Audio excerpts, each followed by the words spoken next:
Good evening, everybody. It's Charlie, and welcome back to another stream on the Chatting Leeds YouTube channel. Just before we get into it, as always, make sure you're smashing that like, make sure you are commenting in the live chat, and if you're watching afterwards as well, of course, and make sure you're subscribing as well.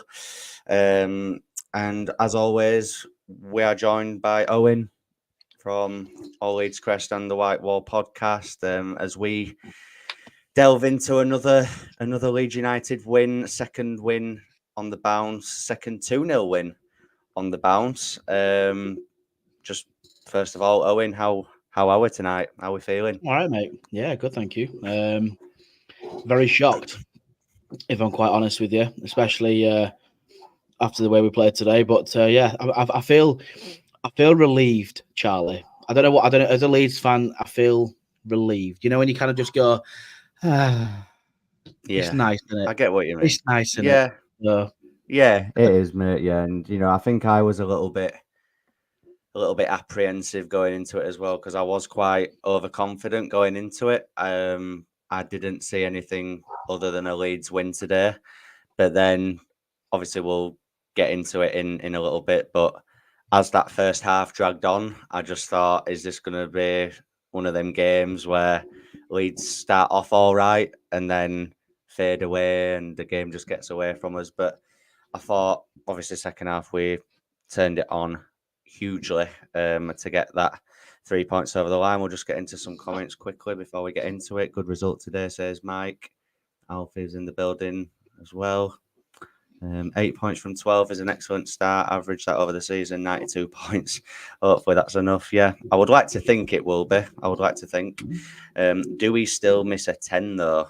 That's a debate that we may get into at some point, Mike, as we go through the game. But I always like to start off with discussing the lineup because I think whenever you see the lineup, you kind of get a gauge of how you're feeling more going into it. I like to think anyway. Obviously, there was only one change. Obviously, DJ was obviously out with a hamstring injury. I was backing Ramazani to start just on the pure basis that he'd been at the club longer. But obviously, Daniel Farker decided to put Solomon in to make his full debut. So yeah, how were you feeling when you saw that news, Owen? Were you surprised that it started Solomon over Rama? I was thoroughly shocked. To be fair, I was thoroughly surprised that he would even play. One of them at the start, I thought both of them would be bench players, and I thought we'd play a different formation completely. But when I saw the lineup and I saw Solomon in the starting lineup, instantly I said to you guys in the chat, I was like, fire, absolute fire. And he didn't let us down either. You know when you have that, or a new signing will come into the squad and they're a little bit iffy. They're not played for a long period of time. They're losing the balls all the time.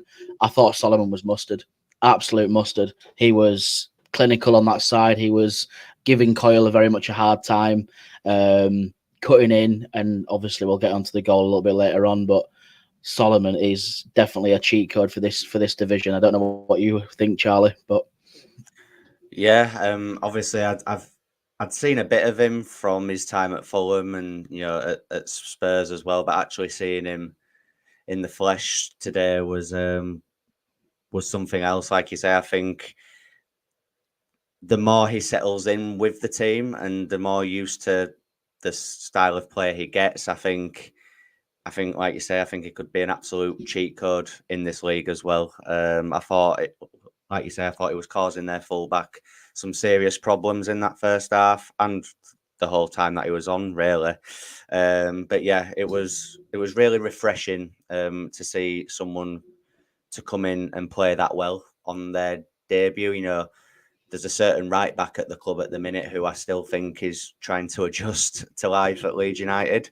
But I feel like he's just come in and, yeah, like you say, he's absolute mustard in this league. Like you say, mate, I completely agree. What a pass from Firpo, says David. Yeah, absolutely. We'll be. I was saying behind closed doors, right, to Charlie. Does that goal remind you of anybody? I mean, it took me a while to think of it, and I thought it's literally like for like Pablo Hernandez, where he played the ball around the defence towards Jack Harrison when he went on to score. Very similar to what Firpo did today. That very nice, delicious ball into Perot's feet before Perot put it in the back of the net. And I thought, nice. Yeah, Nice. exactly. It obviously will be discussing the goals in a little bit, but yeah, that goal was amazing. Amazing assist from Firpo. Ali's saying good result against a decent side. Oh, yeah, I guess they're an all right side. In fairness to them, They were difficult. what do you think? They were very difficult. They definitely came at us, and obviously we'll get into the sort of the breakup play at some point or a little bit later on. But how they were pressing us was, I got nervous because we panic at the back, and especially with Melier as well. I generally thought we were going to make some sort of mess up, and we'd capitalise on that, and we'd end up getting a goal conceded against us. But do you know what? It were nice. We're solid within reason. They couldn't realistically break us down that much, and obviously they paid the price with playing a high press, especially against the Leeds United who love to counter attack.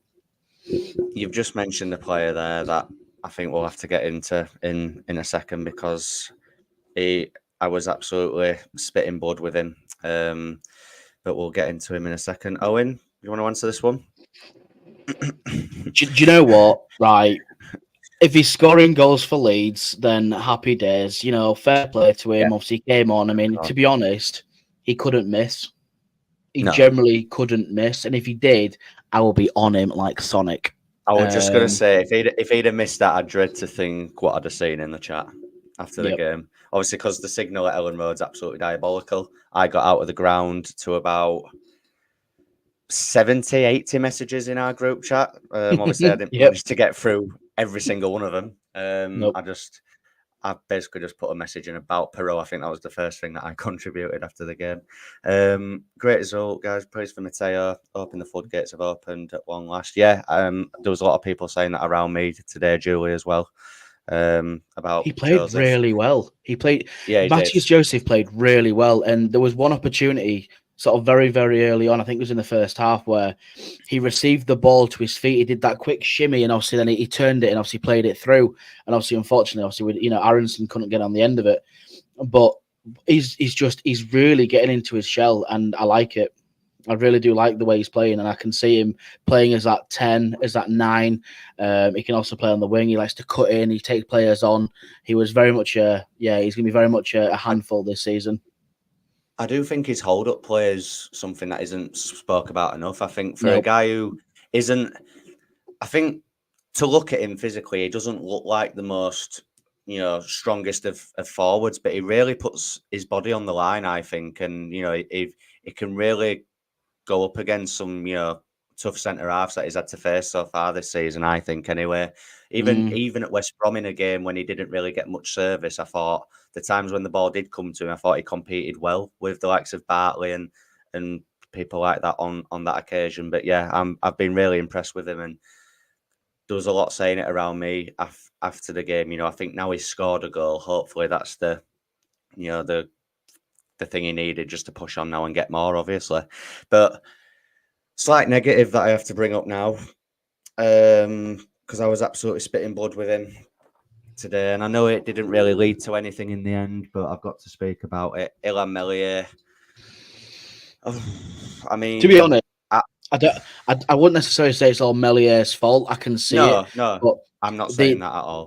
Especially in the first half, from what I saw, the back four looked so disorientated. It was unbelievable. I mean, there was a moment where I think Rodon and Melier must have received the ball together at least 6 or 7 times, and I was saying in the chat, I was like, why on earth are we playing round the back again? Why can't we just play up front and go and take it forward? I mean, we're just giving them... I can probably see what they're trying to do. They're trying to draw them in, and then we counter-attack and press them. But in that very moment in time, especially if you come up against very nimble wingers or attackers who can take the ball off you very high on... I mean, I know there was one moment where Melier ended up playing the ball to try and play to Ampadu and nearly conceded because of it. I don't know if that was the situation we were going to talk about. I presume it was. It was. Yeah, I was livid at that point. I think we need to stop playing around the back. Or if we're going to play around the back, at least make sure we've got bodies back and in a position where we can receive the ball and know we're going to receive the ball, and communication. I'll be honest, I wasn't really thinking about the back four in the instances that I'm thinking about. The occasions I'm thinking about were purely Meslier, in my opinion. The one you've just spoken about there, how has he not seen that Ampadu has got 2-3 Hull City players maybe around him, and he's still played it into him? That wasn't Ampadu's fault. That was Mellier's, poor awareness. There was another one where I think he caught the ball, and then I get what he was thinking. He was trying to move the ball out quicker, and he rolled it out, and he literally just rolled it straight to a Hull City player.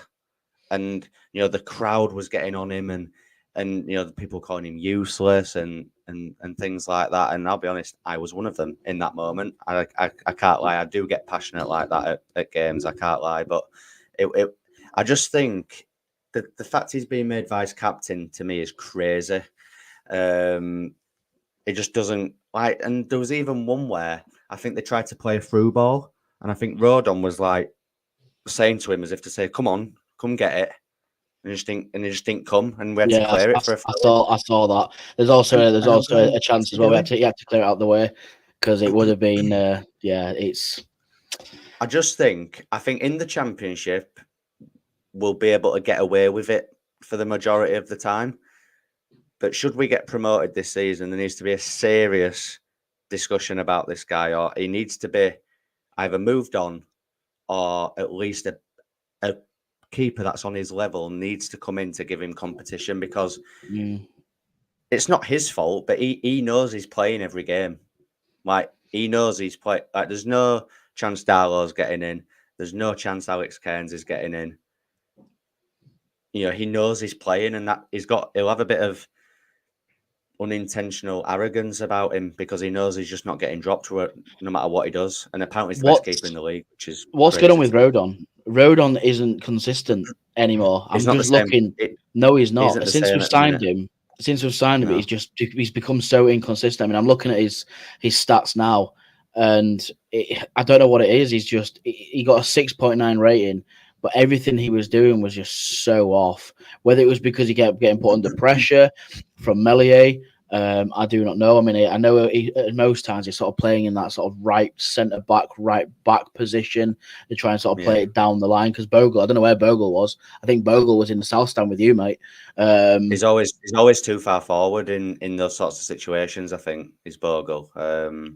But Joe Rodon, for me, I thought at Chef Wednesday last week, I thought he improved massively. I thought him and Pascal had a really good game that night. But today I thought he was okay. But I think, again, he ended up getting booked in the first half. So I think, I think it was first half. Yeah. So I think maybe he couldn't defend, I don't know, in the way that he wanted to, because he didn't want to risk getting sent off. I don't know. Maybe that played a part in it after he got booked. But yeah, it hasn't quite been the same. And there are people around me saying that he's turned into Liam Cooper because he's got the number 6 on his shirt. But are you happy we've got a midfield again?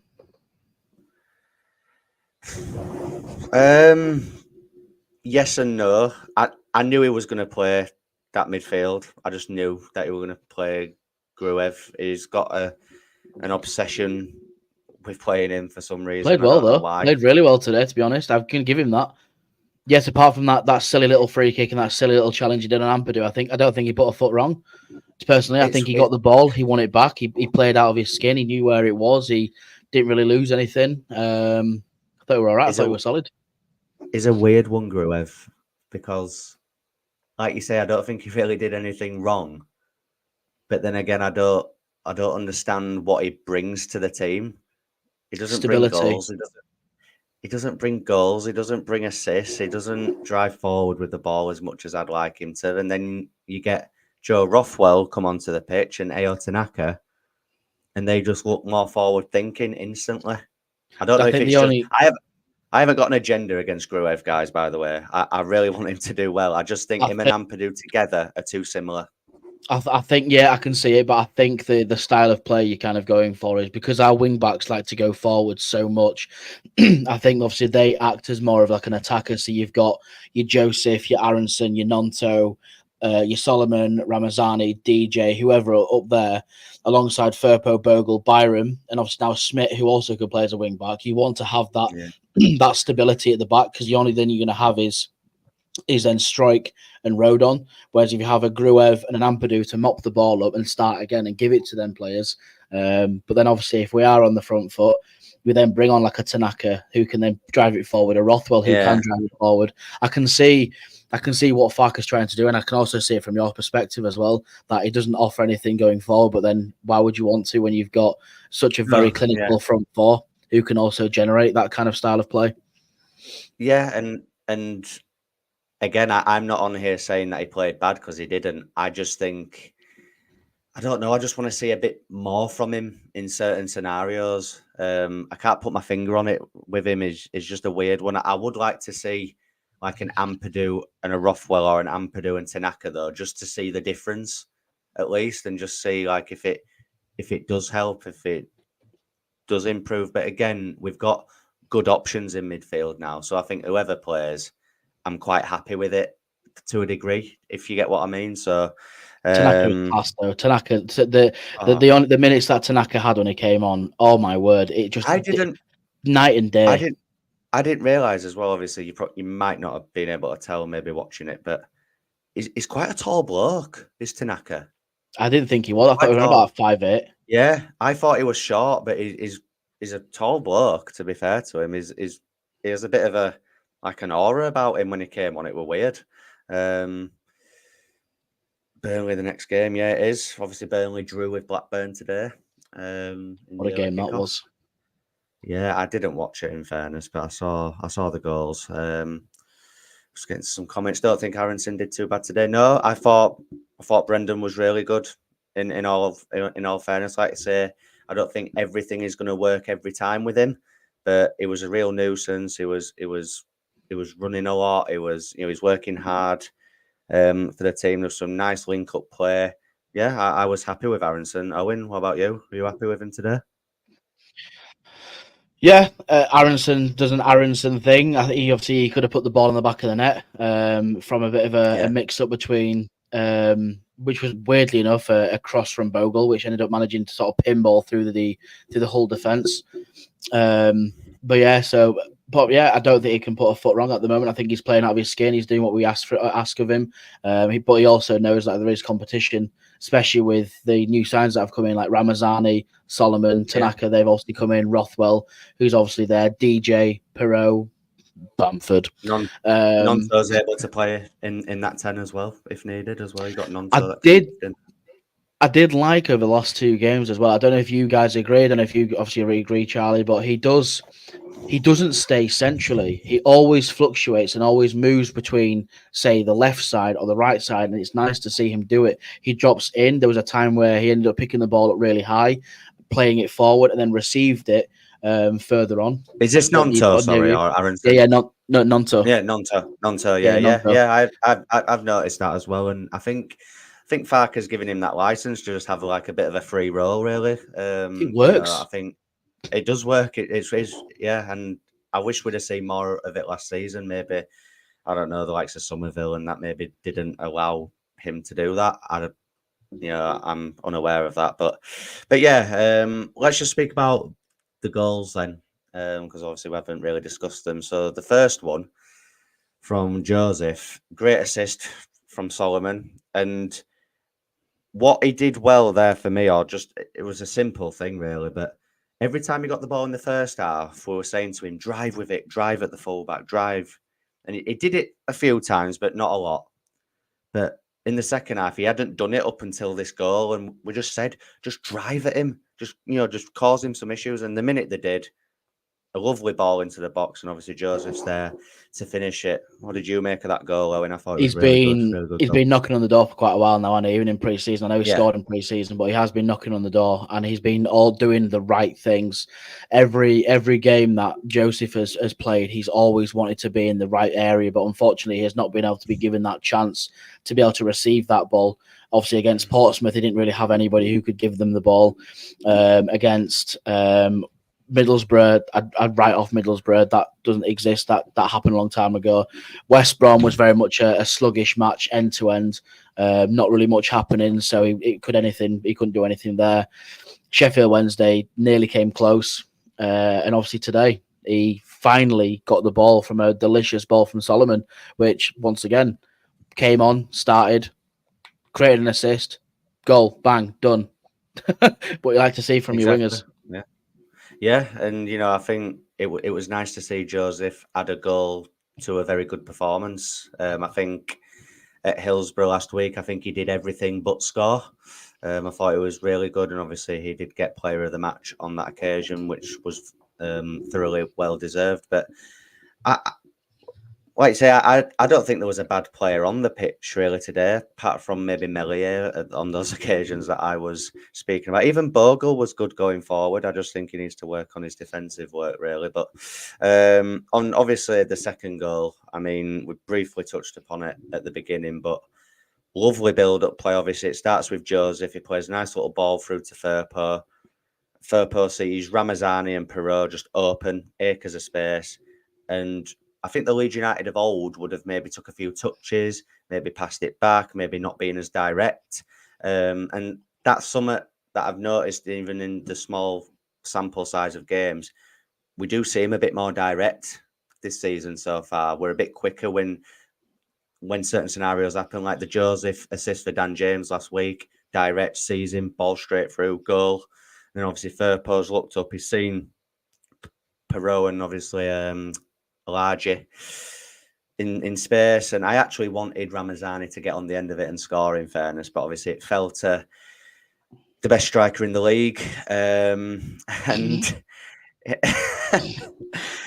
he and he slots it home. No, but all jokes aside, it was a good composed finish from Perot. But Owen, talk us through that goal. It was something else, wasn't it?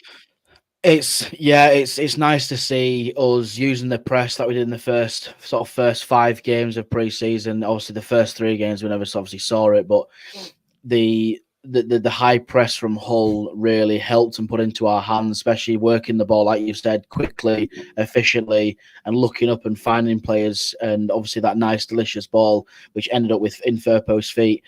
And then obviously Firpo then released the ball like a Pablo Hernandez, like I've already specified. And obviously one of them were going to score it. One of them had to have scored it, and obviously, luckily enough, we did score it and put it 2-0 well. I mean, the game could have been 4-0 in my eyes.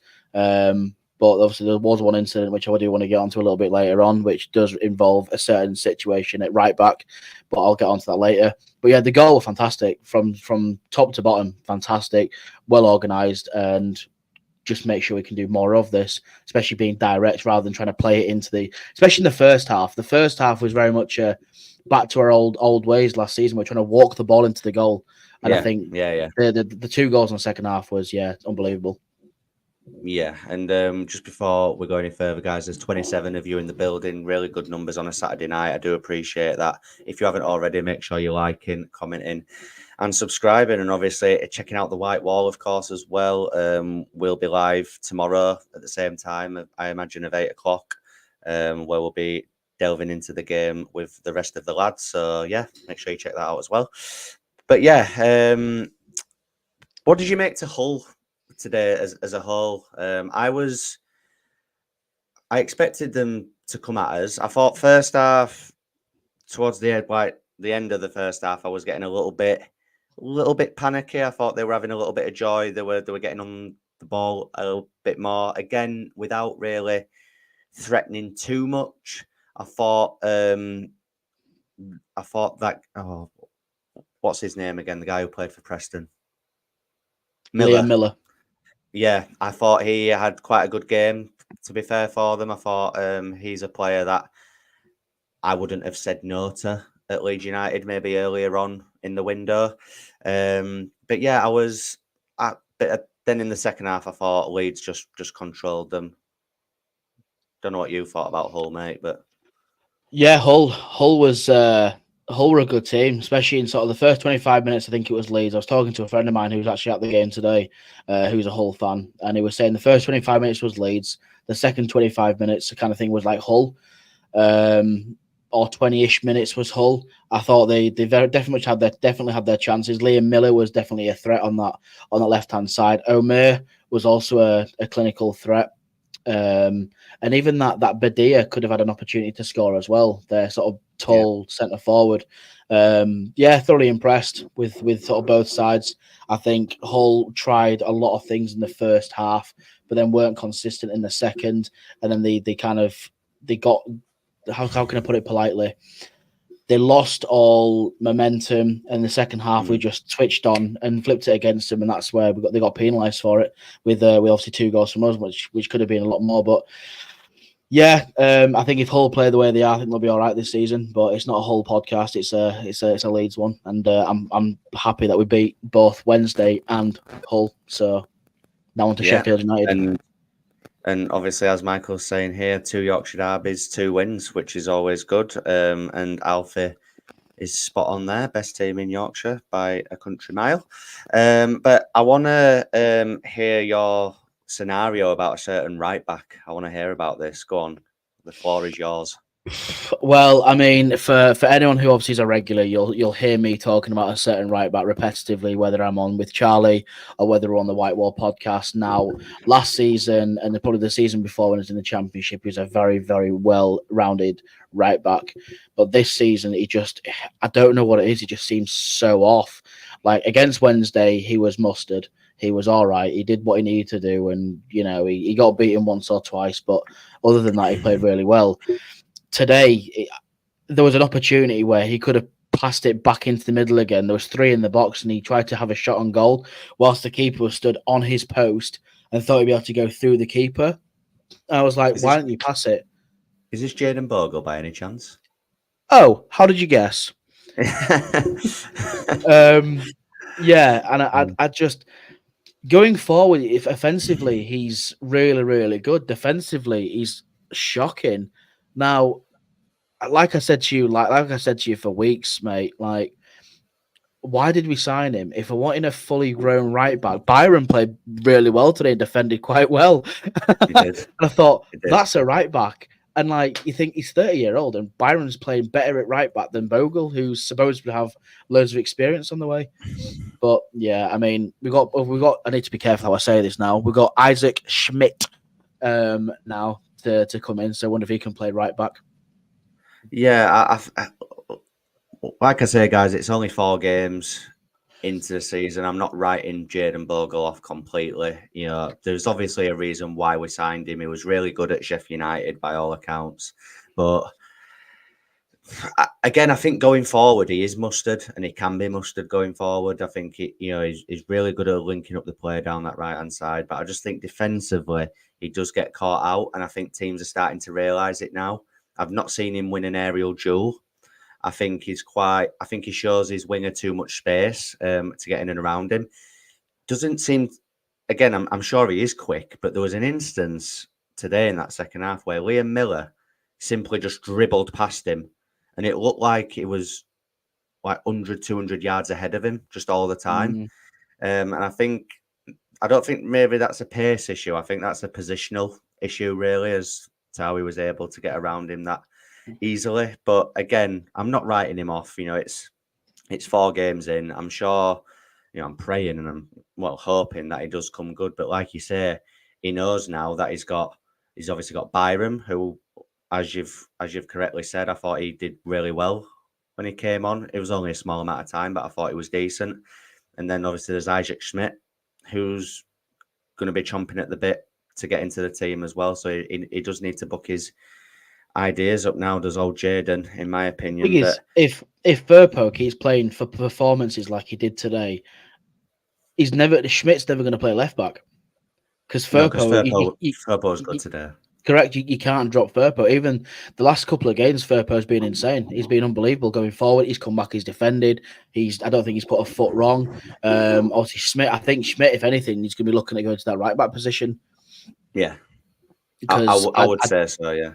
Because I think I'm probably going to bite my tongue when I say this, but Bogle might end up costing us a few clean sheets at some point going forward throughout the season, just because of his stupidity and thinks he can sort of go forward and think he's like Lionel Messi coming back for pace. But I just think if he comes up against a half decent winger in this league, then that winger will fancy himself personally with how he's playing at the minute. So, like you say, he has got competition. He's got very good competition as well in Isaac Schmidt. That's just joined the club as well. So again, hopefully that gives him the kick up the arse that he needs. Guys, there's 47 of you in the 48 of you in the building. Really great numbers. Do appreciate that. Make sure you're liking and subscribing as always.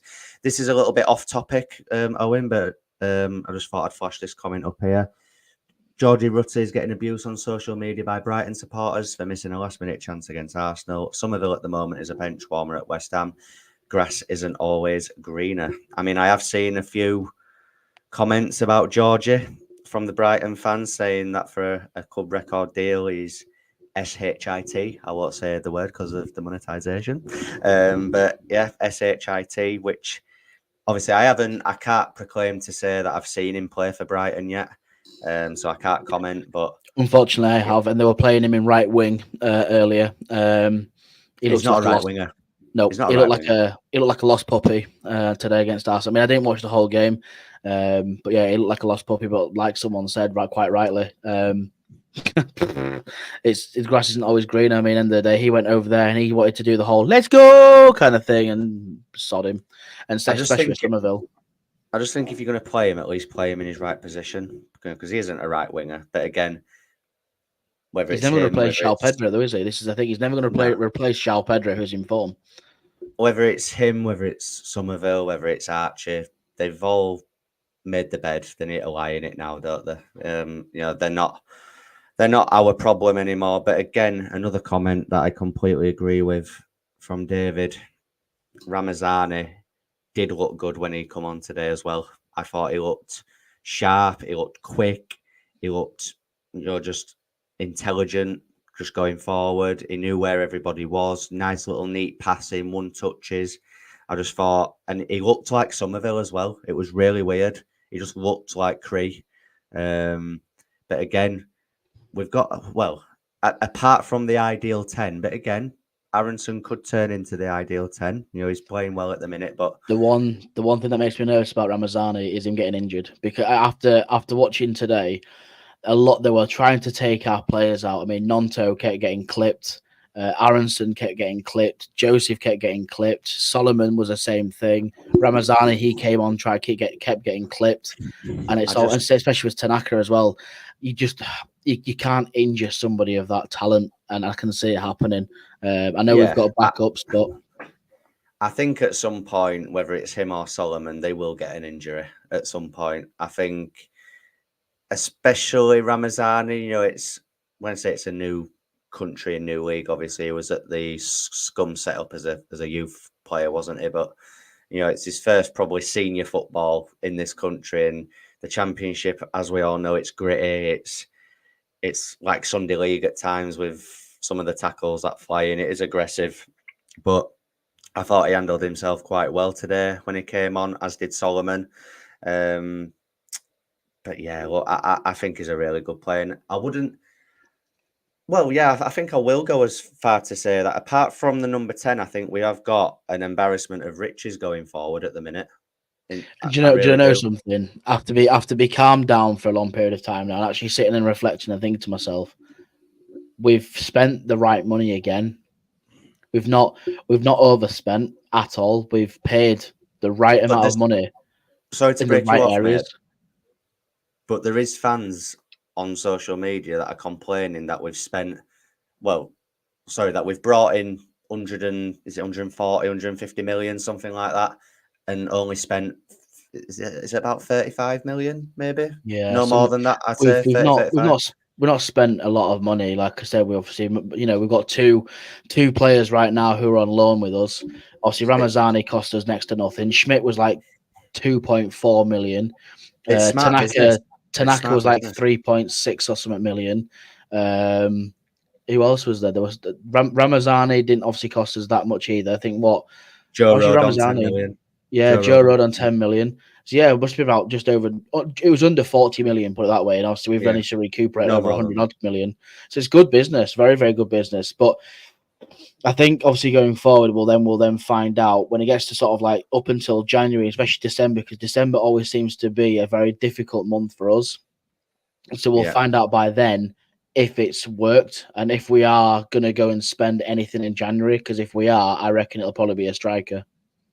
It's always like Christmas, New Year, isn't it, when things go a little bit not sour, but like we go through like a bit of a weird patch, don't we, over that time where things don't seem to work. But yeah, I think going forward, you know, when fully fit, you've got Mateus Joseph, you've got Dan James, you've got Ramazani, you've got Solomon, Gnonto, Brendan Aronson, Perot, Bamford. I love like you did it the same as what I did with Bamford.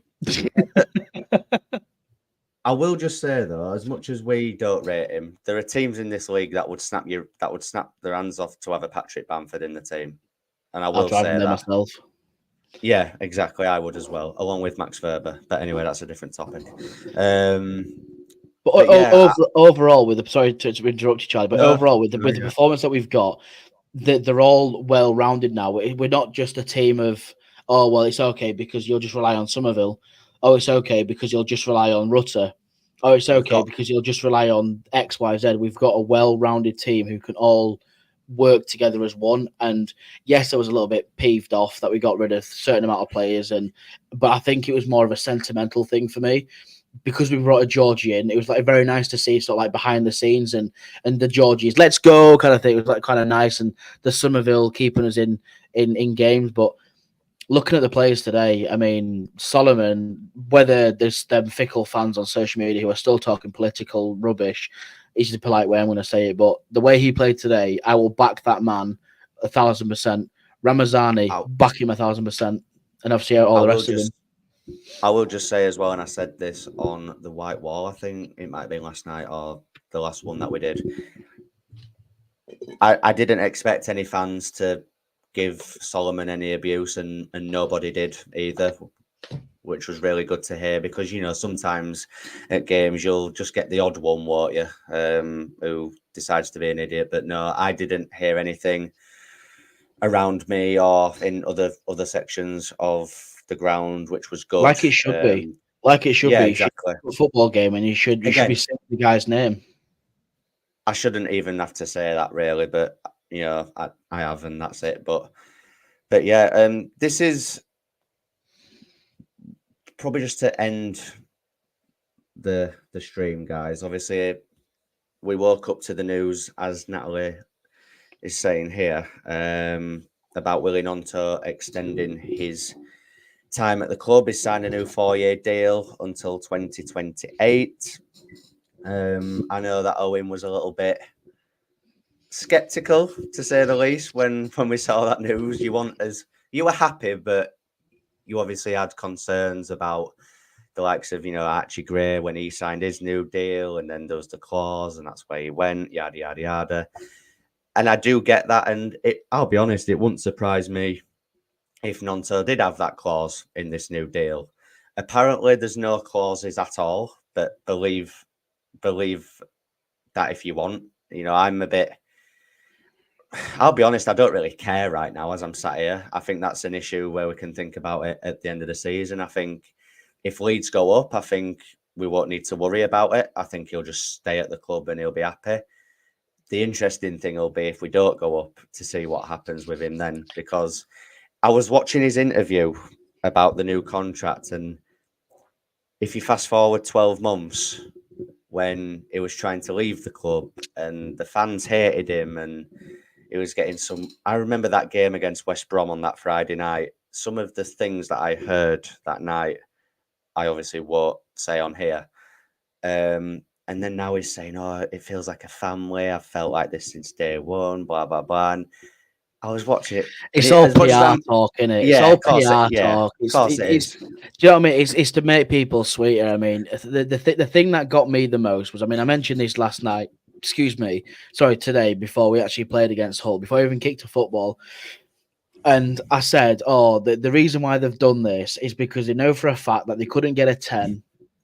And because he couldn't get a 10, they're now making us sweeter by bringing Gnonto as a 4-year deal with no release clause. And then they brought out the interview, like you specified, about, oh, he's happy at the club. I'm thinking, hang on a minute. I'm sitting here watching this going, you're so contradictive because, like you said 12 months ago, you didn't play, you dropped yourself against Birmingham. You didn't want to play. You wanted to leave. And West Brom. Because there was a few weeks you didn't want to play. You trained by yourself. You were then finally become best mates with Somerville. And then now he's gone. Then you probably want to leave as well. And now you're supposed to be happy with your family. I'm like, I'll support him. I'm only saying this now. I'll support him through thick and thin. And as long as he still scores goals, puts on that Leeds shirt, wears the badge with pride, and is happy and does everything he can, then hey, I'll support the guy up until he needs to leave. I'm just happy that at least for this whole season that he will definitely be here. Again, it'll be very interesting to say the least. What happens if Leeds don't go up again this season, as to whether he stays or not. I think that's when his true colours will be shown. There'll be a clause in his contract or a negative way. But yeah, I bet you now at what time are we on? We're at 20:42 on a Saturday evening. I bet you if we don't go up this season, Wilfried Gnonto, there'll be a statement come out from Leeds. Oh, I'm going to use a random name. AC Milan have triggered Wilfried Gnonto's clause in his contract for X amount of money. Bet you. Now, I think people were getting confused with release clause and exit clause. I think they are a bit different. I don't think there's a release clause in his deal. I believe that. There's definitely an exit clause. I bet you 100%. But I do believe that there is something that if Leeds don't go up, then it can go for X amount. Even if it's a really good amount. I'm not, but there will be something, I think. But again, I'm not really asked about it as I'm sat here right now. I can't lie. That's Leeds. An issue. Yeah, that is an issue that we can speak about at the end of the season should anything happen with that. But yeah, I think we'll sign off there, guys. Just before we go, actually, Owen, if you had to pick a man of the match, mate, who would you pick? Is it Solomon for you? I think it'd either be Solomon or Firpo. I think Firpo defended really well. But then again, I think there's three in my mind. There's Solomon, Firpo, and Ampadu. I think Ampadu controlled that midfield very well. Stopped any run of play. I'm going to go Ampadu. I'm going to go Ampadu. I'm sticking with it. Ampadu for me. He was unbelievable in that midfield. Yeah, I think I'm going to go Ampadu. I think I would have said either Solomon, Joseph, or Firpo. Obviously, Joseph got it last week, but I was just happy for Joseph to get off the mark, and I thought he had a good game all round as well. But apart from that, I'd probably go Firpo. I thought he defended a lot better today, and I thought going forward, obviously, it was really good. The assist for the second goal was beautiful as well. But like you say, I don't think there was anyone that played particularly bad today, to be fair. Even Bogle. I thought Bogle was okay going forward. I just think he needs to work on his defensive work. But yeah, we'll leave it there then, guys, for this evening. Really do appreciate everyone that's engaged in the chat this evening and everyone that's dropped in, even if it's just for a bit. I do appreciate it on a Saturday night. Please make sure that you are liking the stream, liking the video and the content. Please make sure that you're commenting, even if you're watching it afterwards, and subscribing to the channel as well. Thank you to everyone that's helped me get to 3K this week as well. Really do appreciate it. And a big thank you to Owen for joining me as always. And yeah, as we said earlier, guys, we will be on the White Wall tomorrow at 8 o'clock. Make sure you're liking and make sure you're subscribing to there as well. We're trying to get to 100 subscribers on YouTube. Yeah. If you are wanting a bit more of a relaxed kind of like unfiltered sort of rural thoughts, raw thoughts, then yeah, jump across to the White Wall where you'll catch myself, you'll catch Charlie that way, you'll catch Longy, Isaac, Mike, and obviously the lads will be all talking everything Leeds, and yeah, get your comments in there as well. But yeah, thank you, Charlie. And my White Wall shirt turned up today as well. Did it? So I'll have that on tomorrow, guys. Obviously, there's just a bit of merch, really. If you like the White Wall shirts, I think you can get in touch with us, and we'll obviously help sort that as well. But yeah, like I say, guys, really do appreciate everybody that has dropped in. Big thank you to Owen once again, and we will see you in a bit. Cheers.